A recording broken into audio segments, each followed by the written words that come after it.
Hello everyone, welcome to Touch to Click. In today's video, I will show you how to go back to previous Windows update and guide you through the exact steps to restore your system to an earlier version. Now let's get started. Step 1, click on the Start menu at the bottom left corner of your screen. The Start menu is the main access point for apps, settings, and system features in Windows. It allows you to quickly navigate to important system tools. Step 2, click on Settings to open the Windows Settings menu. The Settings window is where you can adjust system preferences, manage devices, and control updates.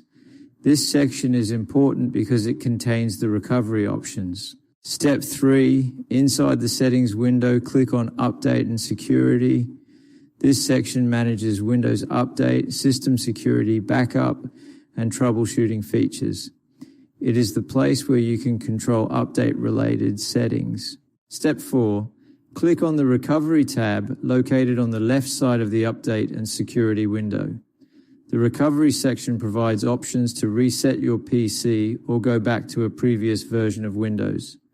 From here, you can choose the option to return to your earlier Windows update. Thanks for watching, and don't forget to subscribe to Touch to Click for more helpful videos.